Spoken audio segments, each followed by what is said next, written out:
an area you need to be looking at. All right, let's talk about Anderson. Now, this one gets a little bit dicey. All right, this is such an emerging market. I know active homes at 153. It's one of our highest one. It doesn't seem like That is emerging crazy to market. me. That is crazy to me. Maybe that's why we can't. I'm telling you, we alone are gonna move this average rent over $1,000 a month this year. I'm telling you, we are. We're gonna Exactly. see it. I'm predicting Yes. it right now. By next year, it's gonna be over $1,000 a month. I love it. Yes, I think we are going to be a huge contributing factor to that average rents ticking up because it almost never changes. I mean, as you can I see, know, it's so shocking. we're at 8.95 and 44 cents this month. Next month we're going to be at 8.95 and 85 cents. Anyway, your average rents are at 8.95. This is a market that is kind of just going to be fun for everyone to watch. I know that everyone's loving watching it right along with us. Now, where it gets a little bit dicey is when we get into the average days on market. Now, we pull this data from the local MLS, which is going to be MyBor, which is becoming a lot less used Yeah.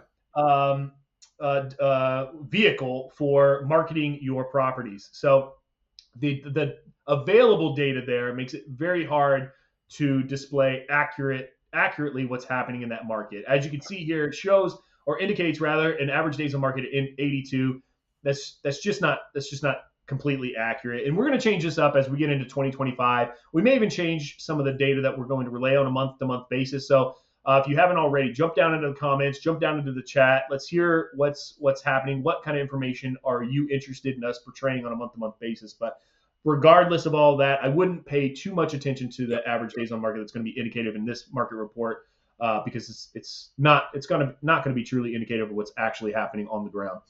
Active homes, though, at 153, there is a lot happening. And in fact, I'll try to remember as the months go on. We have one completely remodeled property that started from the ground up here at Red Door, where we identified all of the market readiness items and then saw it through all the way through completion of those market readiness items. And the place is beautiful. I can't wait to see what happens. I expect it to rent quickly. Will it? I don't know. Stay tuned to next month's market report, and I'll let you know.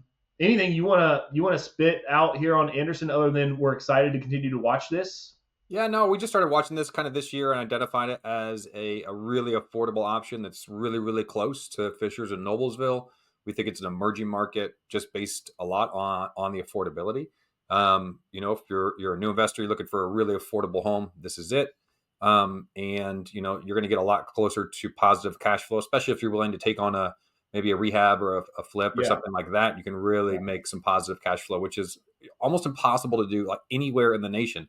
So that's what is so exciting about Anderson is the cash flow play here. The days on the market, again, just to emphasize that, I really wouldn't put too much emphasis on that. Of those 153, I'm not sure how many are there, but it's a very limited subset of those 153 that we're pulling that data from, because just especially in Anderson, not a ton of people use MyBor to list their homes there. So don't put a ton of weight into that 82.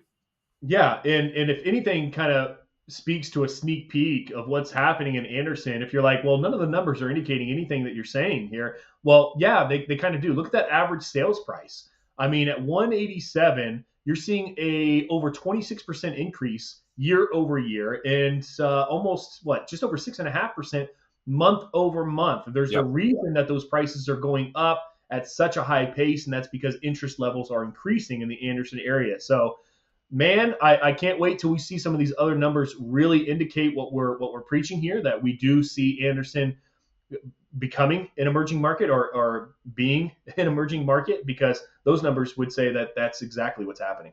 Yeah. I'd be interested to see. We should do this. We should do like a deep dive on Anderson and look at because Anderson has always been an affordable market, but I kind of have this hunch that it's going to start to trend upwards. I think there will still be that affordability, but I think people are going to be looking for a little bit of a nicer home because they have been typically smaller. There's a lot of duplexes in Anderson, a lot of multifamily stuff. So I would love to see like a break it down by price point in terms of the number of active homes. That would be really, really interesting. I think we should do that. Yeah, I love that idea. Love that idea. All right, let's move it along.